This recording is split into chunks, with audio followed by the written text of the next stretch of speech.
There are faces in Hollywood that time does not dare to erase, silhouettes so perfectly drawn that they seem to belong more to mythology than to the fragile realm of human life. Among them, Gene Tierney stands as one of the most haunting. Her beauty was the kind that made cameras hold their breath, a radiance so rare that producers, directors, and audiences could not look away.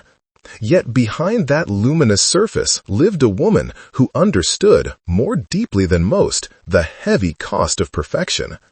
She once wrote with disarming honesty, "Beauty was my passport, but also my prison," a confession that revealed how much of her life unfolded behind locked doors the world never saw.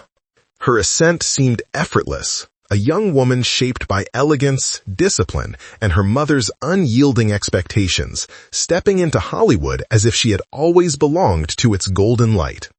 But even at the height of her fame, cracks were forming beneath the glamour. The industry that worshipped her face cared little for her fears, her vulnerabilities, or the emotional storms that gathered quietly behind her composed smile. And when tragedy struck her family, a moment that would alter the rest of her life, no spotlight could soften its impact. The woman the public believed to be unshakable was suddenly forced to confront a world that felt irrevocably changed. This is not simply the story of a beautiful actress who reached the summit of Hollywood and then drifted into silence. It is the story of a woman who lived between brilliance and shadow, between applause and aching solitude, between the roles she played and the truths she carried alone. It is the story of Gene Tierney, her rise, her heartbreaks, her battles, her resilience, and the unforgettable legacy she left behind. Long before Gene Tierney stepped beneath the shimmering lights of Hollywood, she lived in a world shaped by elegance, discipline, and expectations so carefully constructed that they felt more like architecture than upbringing. Born into a well-established family in Brooklyn and raised in Connecticut, Gene grew up surrounded by comfort, culture, and refinement, yet none of these softened the demands placed upon her. At the center of her childhood stood her mother, Catherine Tierney, a woman of formidable poise who believed deeply in the idea of perfect femininity. She insisted that her daughter embody grace in every gesture, composure in every moment, and distinction in every setting. Gene learned early that beauty was not simply an accident of nature. It was an obligation, a standard to be met and maintained with unwavering discipline. In that carefully curated world, Gene's delicate emotional landscape began to form. She was bright, sensitive, observant, and often far more introspective than anyone noticed. She carried a near photographic memory, a gift that allowed her to absorb everything around her with unnerving clarity. But this gift came with a burden. She remembered not only the joy, but the tension, not only the praise, but the pressure. She remembered every expectation, every unspoken rule, every moment in which she felt her own desires collapsing beneath the weight of what others believed she should be. As she grew, her beauty became impossible to ignore. It attracted compliments, attention, and an almost uncomfortable fascination from strangers and acquaintances alike. Her mother saw in that beauty an opportunity, an asset that could elevate the family's social profile, but also a destiny Gene was expected to pursue. By the time she was a teenager, she moved through social circles like a young woman already accustomed to admiration, yet privately unsure of who she truly was beneath it all. Hollywood entered her life almost by accident. A studio scout saw her during a visit to California and immediately recognized the cinematic potential in her striking features, the sculpted cheekbones, the luminous eyes, the quiet but magnetic presence. Invitations followed, and suddenly Gene stood on the threshold of a world that promised fame, artistry, and escape from the rigid expectations that had defined her upbringing. Yet, even as she stepped toward that dazzling future, she carried with her a lifetime of conditioning that would shape every choice she made. Her early days in the industry revealed how quickly Hollywood could seize upon beauty and turn it into mythology. Directors wanted her face before they wanted her voice, her expression before her ideas, her elegance before her ambitions. She was asked to embody perfection in a way that was both intoxicating and imprisoning. Photo shoots framed her as a goddess. Publicity campaigns crafted her image with meticulous care. Studio executives spoke of her as if she were a discovery rather than a woman, an ideal rather than an individual. Yet Gene was not simply a passive participant in this transformation. Beneath the surface, she yearned for meaningful roles, for artistry that reflected the complexity she felt inside. She wanted to be more than a beautiful silhouette on a poster. But in an era when Hollywood prized flawless faces above all else, her struggle to define herself would become one of the central tensions of her life. In these formative years, the foundations of her legend and her suffering were laid. The world saw a young woman rising effortlessly into fame, but Gene understood that the ascent came with invisible chains. She had already learned what it meant to be admired without being seen, to be praised without being truly known. And as she moved toward the role that would immortalize her, the pressures that shaped her childhood were tightening around her, preparing to collide with the extraordinary chapters still ahead. When Gene Tierney stepped onto the set of Laura in 1944, she entered a moment of cinematic history that neither she nor Hollywood could fully understand at the time.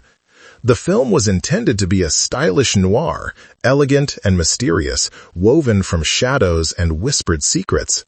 Yet the moment Gene emerged in front of the camera, her face half-lit, her aura quiet but hypnotic, Laura became something more. It became a portrait of idealized femininity, a dream that breathed, a haunting presence that lingered long after the screen faded to black. And Gene, with her striking stillness and unspoken depth, became the embodiment of that dream. The production itself unfolded like a test of both her talent and her capacity to withstand scrutiny. Directors and cinematographers obsessed over how light curved around her cheekbones or how a slight tilt of her head could shift the mood of an entire scene. She became the axis around which the film's visual language turned. A muse not in the passive sense, but in the way a constellation guides sailors across dark water. Yet behind this ethereal glow, Gene carried the same inner conflict that had shadowed her since childhood. The tension between being admired and being understood, between being seen and being known. As Laura reached audiences, Gene found herself elevated into a new realm of stardom. The film was an instant success, praised not only for its direction and script, but for the uncanny magnetism of its leading lady. Critics described her beauty in architectural terms: perfectly sculpted, serenely symmetrical, the ideal noir figure, as though she were a structure of marble rather than a woman of flesh and emotion. Fans wrote letters in the thousands, entranced by her stillness, her mystery, her aura of tragic grace. Hollywood loved her, and in its love there was both triumph and danger. For Gene, this era was as exhilarating as it was isolating. She threw herself into her craft, determined to be recognized not merely for her appearance, but for her ability to carry a film with emotional weight. She succeeded. Her performances grew more confident, more nuanced, more human. Yet the industry's focus on her beauty remained relentless, shrinking her identity into a silhouette she could not escape. She once remarked that she felt like she was acting behind glass, visible but unreachable, constantly watched, yet never fully perceived. Behind the scenes, the pressures of stardom pressed in on her quietly but persistently. Publicity tours demanded flawless composure. Studio photographers expected a perfect face in every frame. Every premiere required her to glide through crowds with an ease she did not always feel. The more famous she became, the more she felt the subtle erosion of her inner world, a quiet draining of energy, as though the applause came at the cost of something fragile within. But even as the demands grew, Gene continued to rise. She appeared in a string of successful films, her presence becoming synonymous with an elegance Hollywood had rarely seen. And yet, beneath this ascent, events were forming, unseen and unstoppable, that would strike at the very core of her life.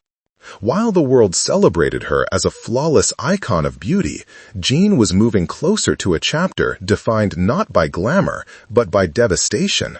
A moment that would reshape everything she believed about success, motherhood, and her own place in the world. Laura had made her immortal on screen, but the next chapter would remind her, with heartbreaking clarity, of her humanity. The light of her rising star was about to collide with a darkness she could never have imagined. In the spring of 1943, at a moment when Gene Tierney's career seemed untouchable and her life glimmered with promise, a seemingly ordinary event unfolded, one that would leave consequences felt for the rest of her days. She was early in her pregnancy and continuing her war effort work, attending events to support the troops, offering her time and energy with the same grace she gave to the screen. It was during one of these appearances that a devoted fan, consumed by admiration, broke the rules meant to protect others. The young woman had been placed in quarantine for rubella, yet she slipped away to attend the gathering, determined to meet her favorite actress face to face. Gene greeted countless admirers that night with warmth and politeness, unaware that a single handshake, a single breath shared in close proximity, carried a quiet danger she could not see. Days later, she fell ill. At first, the symptoms seemed mild, almost dismissible, but soon doctors confirmed what she feared. She had contracted rubella during her pregnancy. In an era with far less medical understanding, she could only wait, hoping that nature might spare the life growing inside her. When her daughter Daria was born months later, Gene's world was reshaped with a kind of sorrow no spotlight could conceal.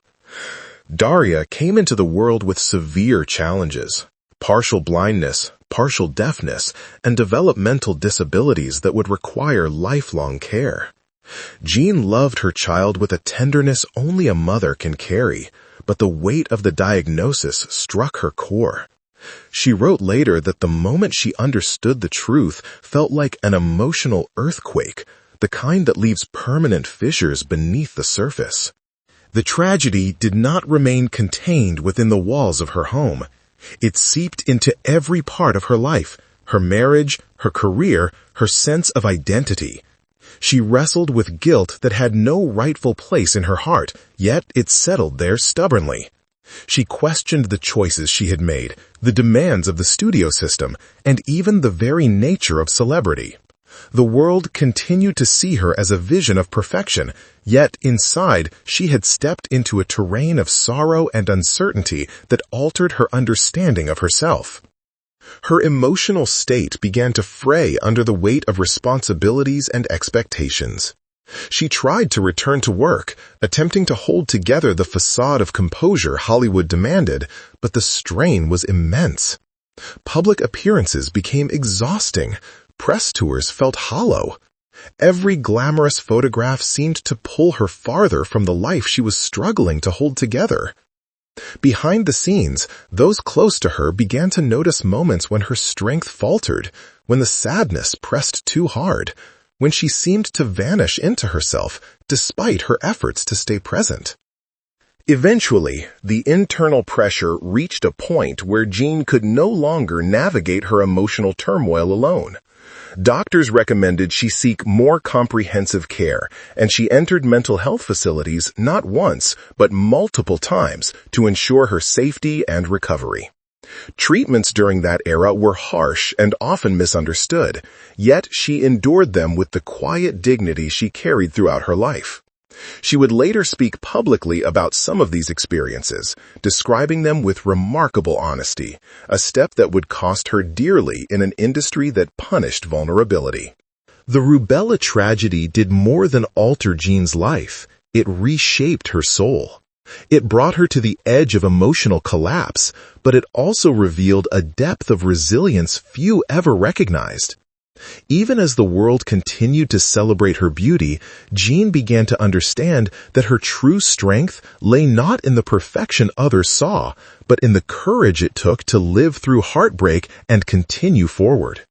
In the years that followed Daria's birth, Gene Tierney attempted to resume her career with the same poise she had once carried so effortlessly. But Hollywood, which had embraced her beauty with almost religious devotion, was far less forgiving of the emotional fractures that now shaped her life. When she returned to the studio system, she carried a new gravity, but critics occasionally mistook for aloofness. In truth, she was navigating an inner world reshaped by sorrow, exhaustion, and an unspoken battle with expectations she could no longer meet without cost. During this period, Gene made a courageous choice rarely seen among actresses of her era. She spoke publicly about seeking treatment for her emotional crises. With honesty that would be celebrated today but was viewed with suspicion then, she acknowledged the struggles she faced and the harsh therapies she endured, including the shock treatments that had left her shaken. Her candor was intended to demystify a stigmatized subject, to offer truth instead of the polished illusions Hollywood preferred. But instead of support, she encountered a quiet but powerful backlash. Studio executives grew wary, directors hesitated. Roles that once seemed destined for her suddenly drifted to others. The industry that had built its dreams around her flawless face recoiled from the vulnerability behind it. Gene's personal life was unraveling beneath the weight of pressures no marriage could withstand. Her relationship with Oleg Cassini, the gifted designer whose charisma and ambition had initially captivated her, began to fracture. Their union had always been a mix of passion and conflict, two strong spirits pulled together and pushed apart by the sharp edges of fame, disappointment, and differing dreams. After years of turbulence, the marriage dissolved, leaving Gene with yet another quiet wound she rarely spoke about in public. Oleg would go on to become a legendary fashion figure, but Gene carried forward only the memories of a bond that had once promised radiance and instead delivered deep fissures. It was during one of her periods of emotional recovery that Gene encountered a man whose presence briefly illuminated her life with unexpected warmth. John F. Kennedy, charming, ambitious, and rising swiftly in the political world, found in Gene a grace that transcended beauty. Their relationship, though discreet, was rooted in genuine affection. Gene admired his sharp mind and gentleness. Kennedy admired her resilience, her intelligence, and the quiet strength beneath her elegance. For a time, she allowed herself to imagine a different kind of life, one defined not by cameras or scripts, but by companionship and hope. But the constraints of the era and the scrutiny placed upon a man with political aspirations quickly cast a shadow over their connection. Advisors insisted Kennedy could not marry a divorced actress. The societal norms of the time were unyielding. Gene understood the implications even before he spoke them aloud. Their relationship ended not with betrayal or anger, but with a shared recognition of the impossible. In her memoir, she reflected on Kennedy with a tenderness that revealed the quiet ache he left behind, a chapter of her life both cherished and tinged with the sting of inevitability. As Gene stepped into the late 1940s and early 1950s, she found herself caught between worlds. Hollywood expected her to continue shining with the same brilliance that had once defined her. Life demanded that she confront heartbreak after heartbreak. She had become a figure admired for her beauty, pitied for her tragedies, and quietly punished for her transparency. Yet, even as her career faltered and her private world grew increasingly complex, Gene carried herself with the same outward nobility she had been trained to embody since childhood. This was the paradox of Gene Tierney, adored yet misunderstood, pursued yet often left alone, sculpted by Hollywood's fantasies, yet shaped more deeply by the bruising realities behind them. And as the pressures mounted, she found herself inching toward a decision that would change the trajectory of her life once more. a retreat from the spotlight she had never truly sought, and a search for solace far from the cameras that had defined her. As the sheen of Hollywood began to dull, and the world's expectations grew too heavy to bear, Gene Tierney made a choice that few stars of her status ever dared to consider. She stepped away. Not in a single dramatic gesture, not with a final goodbye or a closing of doors, but through a gradual retreat, a soft, steady withdrawal from the noise that had once defined her life. She longed for a place where she could breathe without the constant gaze of others, where her spirit was not required to shine on command, and where she could begin to mend the fractures left by years of pressure, heartbreak, and inner turmoil. Europe became her refuge. In England and Switzerland, Gene discovered a rhythm of life that contrasted sharply with the glittering frenzy of Hollywood. There were days of quiet mornings, long walks, and the kind of anonymity she had never known. No photographers waited outside her door. No studio demanded perfection by sunrise. The very absence of expectation became its own form of healing. Slowly, she began to connect with herself in ways fame had not allowed, building a life with quieter ambitions, simple routines, gentle friendships, and moments of introspection that had long been denied to her. During these years, Gene was not entirely free from the battles that had shaped her past. Emotional recovery is rarely a straight path, but the distance from Hollywood gave her air to breathe, time to reflect, and room to redefine who she was beyond the luminous image that had once captivated the world. She was not the flawless silhouette of Laura, nor the tragic figure the tabloids tried to draw. She was simply Gene, a woman searching for balance, dignity, and peace. Eventually, she returned to the United States, but not to reclaim her place in Hollywood. Instead, she sought a life measured not by applause, but by authenticity. Her later work came sparingly, chosen with restraint and intention. Her final screen appearance was in a religious television series, a gentle and introspective project far removed from the grandeur of her earlier films. It reflected a new chapter, one focused less on image and more on meaning, marked by a quiet acceptance of the life she had lived. As she aged, Gene faced yet another struggle: chronic obstructive pulmonary disease, a condition that slowly altered her voice and drained her strength. The camera loved her voice almost as much as her face, but illness gradually transformed its timbre into something softer, more fragile, touched by time. Where once she commanded a room with effortless poise, she now moved with measured steps, mindful of her breath, her energy, and the boundaries her body insisted upon. She eventually settled in Houston, far from the Hollywood studios that had shaped her youth. Her home became a sanctuary, modest, private, and shielded from the outside world. Neighbors would later recall that she rarely left the house, living in a state of seclusion that seemed both peaceful and tinged with melancholy. Yet this quiet existence was not without grace. Within those walls, Gene found a gentler rhythm of life, carried by moments of stillness that had once been unimaginable. The woman who once embodied the luminous ideal of Hollywood spent her final years in near silence, surrounded not by cameras and acclaim, but by a muted form of freedom. She had shed the expectations that had once defined her, letting the world see only as much of her as she wished. And in that silence there was dignity, a quiet resilience that had accompanied her through every chapter of her extraordinary life. She had once written that beauty was both her passport and her prison. In these last years, far from the lights that had glorified and imprisoned her, she finally discovered a space where she could simply exist, no longer an icon, no longer a symbol, but a human being reclaiming her own fragile peace. Gene Tierney's life is often remembered through the image that Hollywood crafted for her. A face so flawless it seemed untethered from reality. A beauty so commanding that it became legend.